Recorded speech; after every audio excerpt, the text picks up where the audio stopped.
السلام علیکم ورحمۃ اللہ تعالی وبرکاتہ۔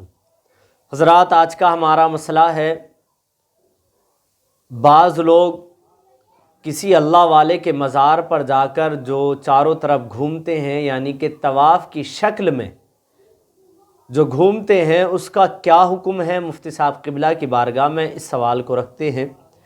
حضرت، جیسا کہ دیکھا گیا ہے کہ بعض حضرات کسی اللہ والے کے مزار پہ جانے کے بعد میں جو ہے اس مزار کا طواف کی طرح اس کے چاروں طرف گھومتے ہیں، جیسے خانہ کعبہ کا چکر لگاتے ہیں، طواف کیا جاتا ہے، تو اسی طریقے سے چکر لگاتے ہیں، گھومتے ہیں مزار کے چاروں اور یہ چیز اکثر میں نے ایک جگہ دیکھی، مکن پور شریف۔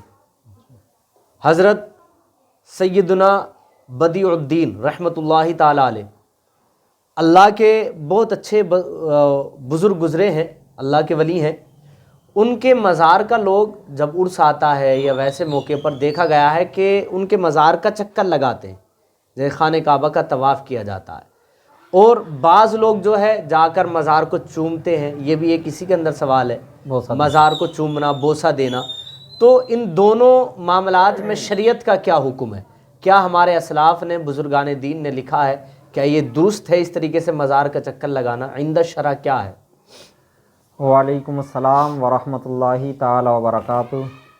الجواب بعون الملک الوہاب، اللہم ہدایت الحق و ثواب۔ آمین۔ دیکھیے، مزارات کا طواف کرنا یہ جائز نہیں، اللہ، اس لیے کہ صرف خانہ کعبہ کا طواف کیا جاتا ہے۔ خانہ کعبہ کے علاوہ کسی بھی عمارت کا طواف کرنا، جائز، چاہے وہ مزار ہو یا مسجد ہو، کسی کا بھی طواف کرنا جائز نہیں ہے۔ طواف صرف اور صرف خانہ کعبہ خانہ کعبہ کے لیے خاص ہے۔ ہاں، خانہ کعبہ کے علاوہ چاہے حضور غوث اعظم کا مزار ہو، چاہے خواجہ غریب نواز کا مزار ہو، چاہے صابر پاک کا ہو، چاہے حضور اعلیٰ حضرت کا ہو، چاہے حضور قطب المدار کا ہو، جی، یا حضور وارث پاک کا ہو، حضور مخدوم سمنا کا ہو، کسی کا بھی مزار ہو، کسی بھی مزار کا، کسی بھی عمارت کا خانہ کعبہ کے علاوہ طواف کرنا، چکر لگانا، یہ جائز نہیں ہے۔ جی، اللہ، اس کو ناجائز کہا ہے۔ بے شک۔ سیدی سرکار اعلیٰ حضرت علیہ رحمت و رضوان فتاوی رضویہ جلد 5 میں تحریر فرماتے ہیں کہ خانہ کعبہ کے علاوہ کسی بھی عمارت کا طواف کرنا، اس کا چکر لگانا، یہ ناجائز ہے، بے شک، جائز نہیں ہے، اس لیے کہ صرف اور صرف یہ خانہ کعبہ ہی کے لیے خاص ہے۔ خانہ کعبہ کا طواف کیا جاتا ہے، اس کا چکر لگایا جاتا ہے، یہ اسی کے لیے خاص ہے۔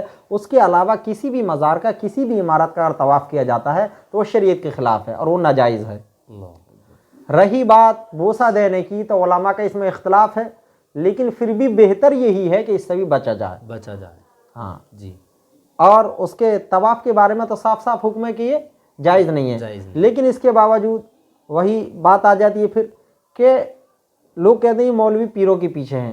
ہم پیروں کے پیچھے نہیں ہیں، بلکہ ہم بھی کسی کے مرید ہیں۔ جی، الحمدللہ ہم حضور سیدنا سرکار تاج الشریعہ کے مرید ہیں، جی، اور پیروں کی تعظیم کرتے ہیں، لیکن جاہل کی نہیں۔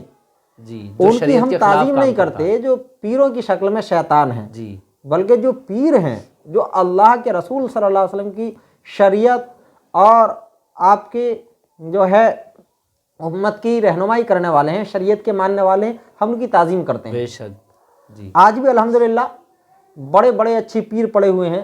اوریجنل سید ماہرہ مقدسہ کی سرزمین پر آپ دیکھیں، ماشاءاللہ، سبحان اللہ، کالپی شریف ہے، جی، مسولی شریف ہے، جی، یہ ایسے پیر ہیں جو سید ہیں، اور سید ہونے کے ساتھ ساتھ یہ دین کی حفاظت کرنے والے ہیں، دین کے رکھوالے ہیں۔ جی، جی، حق بات، سنیت کی نگہبانی یہ لوگ کرتے ہیں، جی، بے یہ شک، حضرات۔ بریلی شریف ہے، اور بھی بہت ساری جگہ ہیں، لیکن یہ جو جاہل پیر ہیں ان کا بائیکاٹ ہونا بہت ضروری ہے۔ جی، آپ دیکھیں کہ خانقاہ برکات، جہاں سے سیدی سرکار اعلیٰ حضرت علیہ رحمت و رضوان مرید تھے، ماشاءاللہ، تو وہاں بھی مزارات ہیں، جی، قطب وقت ہیں وہاں آرام فرما، لیکن کسی مزار کا طواف نہیں ہوتا۔ سید نجیب حیدر میاں جو موجودہ وقت میں زندہ ہیں، الحمدللہ ظاہری حیات میں ہیں، سید امین میاں جی، ماشاءاللہ، دام ظلہ علی، جی، آپ کبھی کسی مرید کو حکم نہیں دیتے کہ آپ مزارات کا طواف کرو، حالانکہ بڑے بڑے اللہ کے ولی وہاں آرام فرما ہے۔ جی، بے شک، مسولی شریف میں ہے، آل رسول ہے، آل رسول ہیں، جی، اور بلگرام شریف میں ہے، جی، بے شک، جہاں کے اوریجنل سید ہیں لیکن وہاں کہیں بھی طواف نہیں کیا جاتا. ایسا نہیں کہ اعلیٰ حضرت ہی طواف کرنے کو منع کرتے ہیں، بلکہ آپ ان جگہوں پر جا کر کے دیکھیں اوریجنل سید ہیں اور قطب وقت وہاں آرام فرما ہیں، بے شک. لیکن کسی بھی مزار کا طواف نہیں کیا جاتا. اور نہ ہی یہ حضرات جو موجودہ وقت میں ظاہری جو ہے حیات میں ہیں یہ بھی حکم نہیں دیتے اپنے مریدین کو کہ طواف کریں، جی بلکہ ہر سال ماہ رمضان مقدسہ میں یہ اعلان ہوتا ہے کہ جو بھی مسلک اعلیٰ حضرت سے پھر جائے گا وہ ہمارا مرید نہیں ہے. بے شک. یا ہم اللہ نہ کرے کبھی مسلک اعلیٰ حضرت سے منہ موڑ لیں تو آپ ہمیں اپنا پیر تسلیم مت کرنا. جی بے شک. یہ جو لوگ کہتے ہیں کہ صرف اعلیٰ حضرت منع کرتے ہیں طواف کرنے کو، اعلیٰ حضرت منع کرتے ہیں قبر پہ سجدہ کرنے کو، ایسا نہیں ہے، بلکہ جو صحیح معنی میں پیر ہیں اور شریعت کے ماننے والے ہیں وہ منع کرتے ہیں.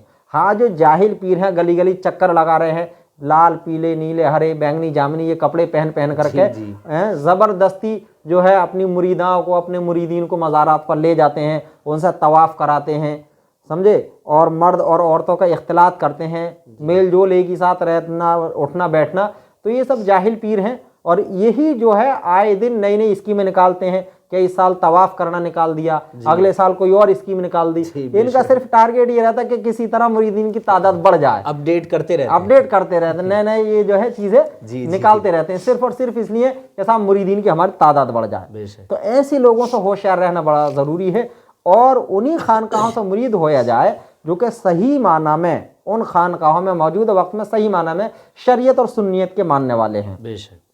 ان جاہل پیروں سے دور رہنا نہایت ضروری ہے. تو سیدی سرکار اعلیٰ حضرت فرماتے ہیں کہ خانہ کعبہ کے علاوہ کسی بھی عمارت کا طواف کرنا یہ جائز نہیں ہے. اور بوسہ دینے میں اختلاف ہے، بہتر یہی ہے کہ بوسہ نہ دیں قبر کو. ماشاءاللہ جزاک اللہ خیرہ. ماشاءاللہ بہت اچھے سے حضرت نے اس کی وضاحت فرمائی. اور کسی مزار کا طواف کرنا، چاہے وہ مزار کسی کا بھی ہو، سیدنا غوث اعظم کا ہو یا خواجہ غریب نواز کا ہو یا کوئی بھی اللہ کا ولی ہے، کسی بھی مزار کے چکر لگانا یہ جائز نہیں ہے. اور رہی بات بوسہ دینے کی، مزار کو چومنے کی، تو اس میں اختلاف ہے. بعض مفتیان کرام نے کہا ہے کہ چوم سکتے ہیں اور بعض نے منع کیا ہے. تو بہتر یہی ہے کہ بھی نہ چومیں، دور کھڑے ہو کر اپنا 4 ہاتھ کے فاصلے پر جو اعلیٰ حضرت نے مزار پر حاضری دینے کا طریقہ بتایا وہاں پر کھڑے ہو کر اپنا حاضری دیں اور بزرگان دین کی بارگاہ میں حاضر ہوں. یہی طریقہ بہتر ہے. اللہ تعالی ہم کو حق بولنے اور حق سننے کی توفیق عطا فرمائے. السلام علیکم ورحمۃ اللہ تعالی وبرکاتہ. وعلیکم السلام ورحمۃ اللہ تعالی وبرکاتہ.